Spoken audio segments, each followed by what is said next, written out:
यह डिक्टेशन 140 शब्द प्रति मिनट स्पीड से रिकॉर्ड की गई है। डिक्टेशन स्टार्ट होगी 3 सेकंड बाद। स्टार्ट।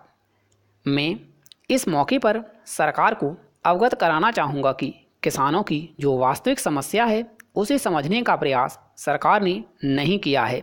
वित्त मंत्री जी ने 2 हेक्टेयर की सीमा कर्ज माफ़ करने के लिए जो तय की है, वहीं मैं सरकार को अवगत कराना चाहूँगा कि खेती और किसानों का मापदंड हेक्टेयर से नहीं होती है। इसका मापदंड सिंचित, असिंचित, उपजाऊ और पथरीली ज़मीन के आधार पर करनी चाहिए, जो कि सरकार ने नहीं की है। इसलिए मुझे उम्मीद है कि 2 हेक्टेयर की सीमा जो वित्त मंत्री जी ने निर्धारित की है, वह उसे खत्म करने का काम अपने जवाब में करेंगी। सभापति महोदय, वर्तमान सरकार ने स्वामीनाथन जी के नेतृत्व में किसान आयोग गठित किया था। उस समय हमें बड़ी उम्मीद थी कि किसानों की वास्तविक तरक्की सरकार चाहती है, लेकिन अफसोस के साथ कहना पड़ रहा है कि उस आयोग ने जो सिफारिशें और संस्तुतियाँ की थीं, सरकार ने अपने बजट में उन्हें शामिल करने का कोई संकेत नहीं दिया है। हमारी कई पूर्व वक्ताओं ने भी इस बारे में चर्चा की है। उन्हीं के साथ मैं भी अपने आप को संबद्ध करते हुए कहना चाहता हूँ, जहाँ तक मैं समझता हूँ, किसानों को ऋण देने वाली सहकारी समितियाँ या सहकारी बैंक हैं, उनमें केवल 1/3 किसान ही ऋण लेते हैं और 2/3 किसान गाँवों के साहूकारों से ऋण लेते हैं। आप जानते हैं कि साहूकार किस कदर ब्याज लेते हैं, जिसके कारण मजबूर होकर किसान आत्महत्याएं कर रहे हैं। इसलिए उनकी आत्महत्याएं करने का एक बड़ा कारण साहूकार होता है।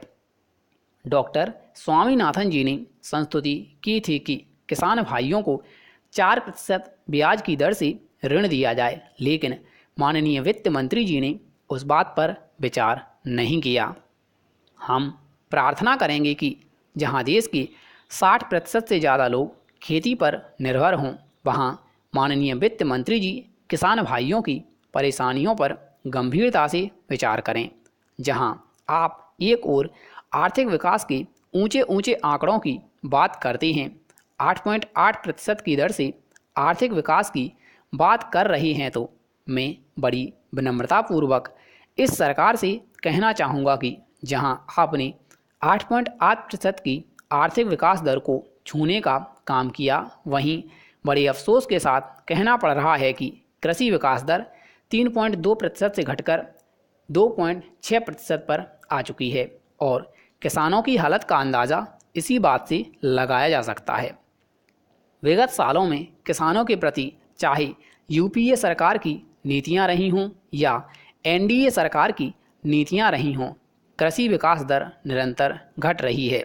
सभापति जी, हमने वर्ष 1991 में तत्कालीन वित्त मंत्री और आज के प्रधानमंत्री जी की देखरेख में विश्व व्यापार संगठन की समस्त शर्तों को मानते हुए उदारीकरण की नीतियां लागू की। हमने कॉरपोरेट सेक्टर में, उद्योग जगत में, तमाम चीज़ों में पश्चिमी देशों का अनुसरण करने का काम किया, लेकिन बड़े अफसोस के साथ कहना पड़ रहा है कि जिस देश की 60-70% लोग खेती पर निर्भर हों और भारतीय किसानों को विश्व व्यापार संगठन की शर्तों को मानने के बाद विश्व बाजार में जो प्रतिस्पर्धा मिली है, तो क्या इस सरकार ने हमारे किसानों को पश्चिमी देशों की तुलना में कोई राहत देने का कार्य किया?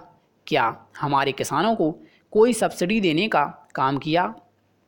सभापति जी, आज़ादी के 61 वर्षों के बाद भी हम अपने किसानों को डीएपी और यूरिया मुहैया नहीं करा पाते हैं और आप देखेंगे कि अप्रैल मई तक रबी की फसल आ जाएगी और वह बहुत कम होगी।